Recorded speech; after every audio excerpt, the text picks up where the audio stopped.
लाइकी मरमदा संरत्न गांगबीगिबा लाइसम राजकुमार Sanasam कुलबाब अमसुंग Usharani मखोयबुसु थागतचरी अदुना लाइरी फोंबा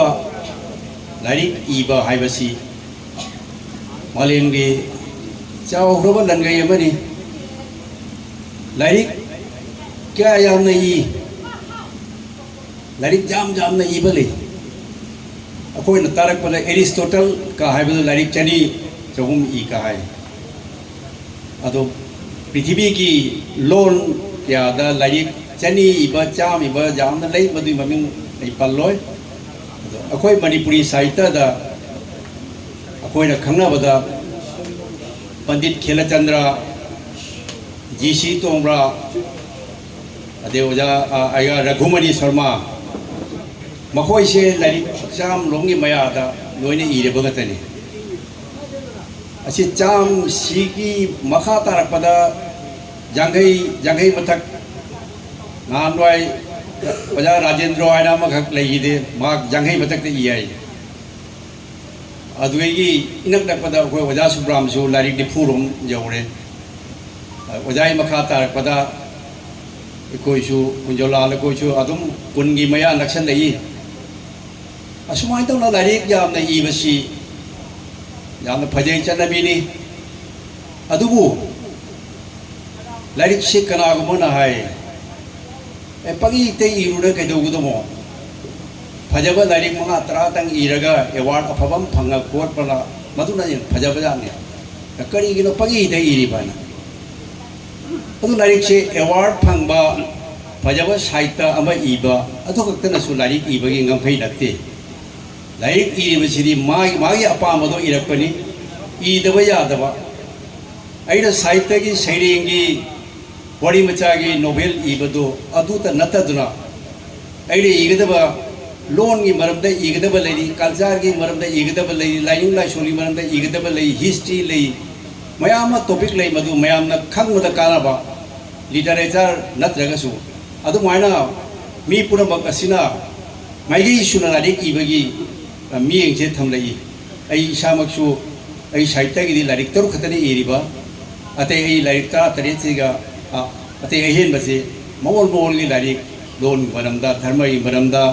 biography मयाम Jawari असुमाइदना like इरिबा कांगु अइना मखल मखल की like इबिउ like यामना इबिउ हाइना अइना सगचरी अदो ngasi इगिबा सेरेंग सिंगसिदा नैनरक्पसिदा यामना मनुंग जौसिनबा metaphysical का हाइबसी मिरमलेन लाइरमलेन की वाफम लापा जाम अवाम फिलोसॉफी की वाफम से पनबीकी हजे थोइने इनद्रबनी मेटाफिजिकल का हाइबसी अदे अमुकम जाम साथीना मॉडर्न ओगिबदा AI दा बेस ओबे सेरिंग इबसे जाम जावरे नोय अहु मक्ता जावबर केनो खंगदे अइसु AI दा सेरिंगी AI हाइना चनरंग बसी उरगा सेरिंग इनिंग दा बजावदे अंगकपमनि मी बहु सिरकपनेबा असुबा सिसु अदुम उ फंगी तसेंगनमक्ति सेरिंग वरिंग खंगदे साहित्य सि अखोइना उजबदा ऑप्टिमिज्म एंड पेसिमिज्म हाइबा ऑप्टिमिस्ट एंड पेसिमिस्ट हाइदी आशावादी निराशावादी कायबा यामना तायंगबाजी का जामना आशा थंबा नुगाइबा पांबा खरमना तायंगबाजे जाम अवावनी नुगाइतबनी हाइबा असुमा मखलनी की से यामना उई अद मी अमना करिगु मतमदा ऑप्टिमिस्ट ओबेसु जाय पेसिमिस्ट ओबेसु जाय माई मतंग वाखल दुननी अदुमपु अखोई मनुंगसिदा मैतैदगी Vanathi यामना pessimistic ओइबा मरुओइना communist left front की साहित्य मसी अखोई यामना पेसिमिस्ट ओइगली जम जमना हायरदा आई ओजापुर जे सोरगी हाइए अदुमाइना ओजापुर जे सोरगा लोइना अदुमाइना लेफ्ट का चप्पा मधु अखोई बांग्लाना गणतांत्रिक लेखक संस्था कायना हाय मखोइना अयाम मतमदा तायंगबानसिदा ꯆꯠꯊꯔꯤꯕ ꯃꯤꯑꯣꯏꯕꯒꯤ ꯂꯤꯆꯠ ꯑꯋꯥ ꯑꯅꯥ ꯇꯥꯔꯕꯁꯤꯡꯕꯨ ꯑꯣꯠꯄꯤꯕ ꯑꯉꯝ ꯃꯊꯧꯁꯤꯡꯅ ꯈꯨꯗꯣꯡꯆꯥꯕ ꯂꯧꯕ ꯇꯥꯏꯕꯪꯒꯤ ꯔꯥꯖꯅꯤꯇꯤꯗ ꯈꯪꯗꯦ ꯄꯩꯁꯥ ꯂꯨꯄꯥ ꯂꯩꯕꯗ ꯈꯪꯗꯦ ꯃꯤꯠꯌꯦꯡ ꯊꯝꯃꯒ ꯇꯥꯏꯕꯪꯁꯤ ꯋꯥꯔꯦ ꯂꯩꯔꯦ ꯑꯗꯒꯤ ꯂꯥꯟꯒꯤ ꯀꯥꯏꯔꯕ ꯁꯛꯇꯝ ꯌꯦꯛꯄ ꯃꯁꯤꯅ ꯂꯝꯖꯤꯡꯗꯨꯅ ꯃꯥꯒꯤ ꯁꯩꯔꯦꯡꯁꯤꯡ ꯑꯗꯨ ꯌꯦꯡꯂꯨꯔꯒ ꯑꯩꯈꯣꯏꯅ ꯇꯥꯏꯕꯪꯄꯥꯟꯒꯤ ꯑꯋꯥꯕ ꯅꯨꯡꯉꯥꯏꯇꯕ ꯄꯦꯟꯗꯕ ꯄ꯭ꯔꯣꯇꯦꯁ ꯁꯦꯇꯤꯌꯔ ꯑꯁꯨꯝꯕ ꯄꯣꯠꯁꯦ ꯌꯥꯝ ꯎꯔꯛꯀꯅꯤ ꯃꯗꯨ ꯁꯨꯝ ꯌꯦꯡꯂꯨꯔꯒ ꯁꯥꯍꯤꯇ꯭ꯌꯗꯣ ꯃꯑꯣꯡ ꯑꯃ ꯆꯠꯈꯤ ꯄꯦꯟꯗꯕ ꯂꯥꯛꯏ ꯑꯗꯨꯅ ꯁꯥꯍꯤꯇ꯭ꯌꯒꯤ ꯐꯖꯕ ꯇꯥꯏꯕꯪꯕꯨ ꯐꯖꯅ ꯎꯕ ꯃꯗꯨꯒꯤ ꯅꯥꯀꯜ ꯑꯃ ꯂꯩꯔꯤ ꯃꯗꯨ ꯑꯩꯈꯣꯏꯅ ꯁꯩꯇꯝ ꯁꯤꯕꯝ ꯁꯨꯟꯗꯔꯝ ꯍꯥꯏꯗꯅ ꯑꯆꯨꯝꯕ ꯐꯖꯕ ꯊꯥꯖꯕ ꯑꯁꯣꯝꯗ ꯕꯦꯁ ꯇꯧꯗꯨꯅ ꯏꯔꯛꯄ ꯐꯖꯕ ꯁꯩꯔꯦꯡ ꯃꯇꯣꯝꯗꯁꯨ ꯑꯩꯈꯣꯏꯅ ꯌꯥꯝ ꯌꯦꯡꯒꯗꯕꯅꯤ ꯑꯩ ꯅꯈꯣꯏꯒꯤ ꯁꯩꯔꯦꯡꯁꯤꯡꯗ ꯃꯥꯏꯀꯩ ꯑꯅꯤꯃꯛꯁꯦ ꯌꯥꯎꯔꯝꯒꯗꯕ ꯃꯥꯜꯂꯤ ꯑꯗꯣ ꯇꯁꯦꯡꯕꯗꯤ ꯁꯩꯇꯝ ꯁꯤꯕꯝ ꯁꯨꯟꯗꯔꯝ ꯍꯥꯏꯅ ꯇꯥꯏꯕꯪꯄꯥꯟꯁꯤꯕꯨ ꯐꯖꯅ ꯎꯁꯤ ꯃꯤꯉꯣꯟꯗꯁꯨ ꯐꯖꯅ ꯎꯍꯟꯁꯤ ꯑꯗꯨꯅ ꯐꯖꯕꯁꯤꯕꯨ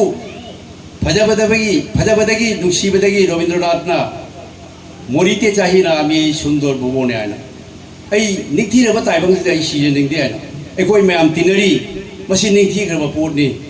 ताइबंग पान के हई लई उपाल वपाल फजा फजब लईरी ताइबंग पान सिदा एकोइना एकोई बु ईश्वरना थाबी रहिसे नुंगाइरुसु फजरुसु हरावना लईरुसु आइन थारकपनी मदुगी माई दो जेंग बताई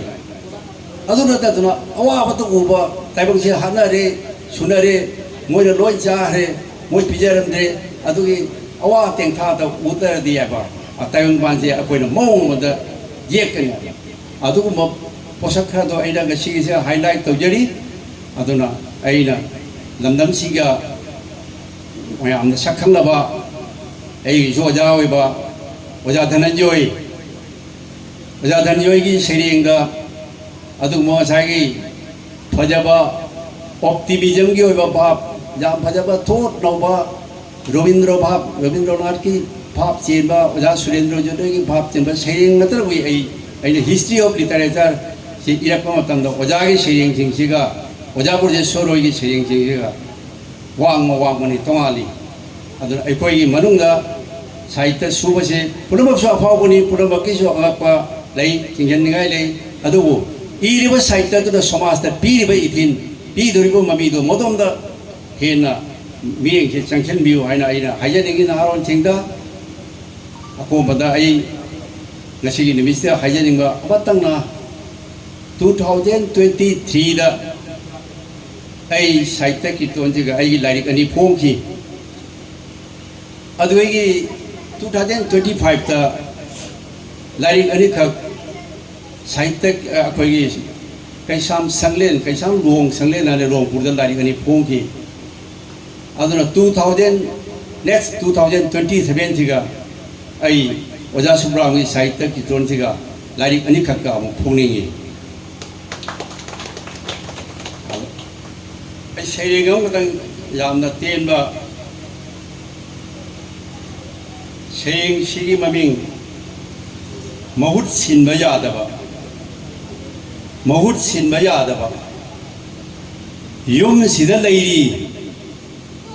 अमनबगी अमनबा ngakta अमनबा रेफ्रिजरेटर वॉशिंग मशीन अमनबा टेलीविजन एयर कंडीशनर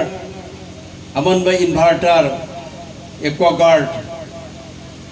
कयानी अमनबा ओइदुना लैखिगनी पुम्नमक्तु मथंग मथंग ओइरेगी अहनबा अल ओइरबा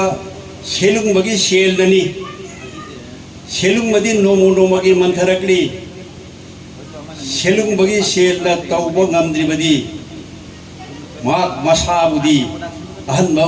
ओइबा ngamdabaduni महाक मसाबुदे अहनबा ओइबा ngamdabaduni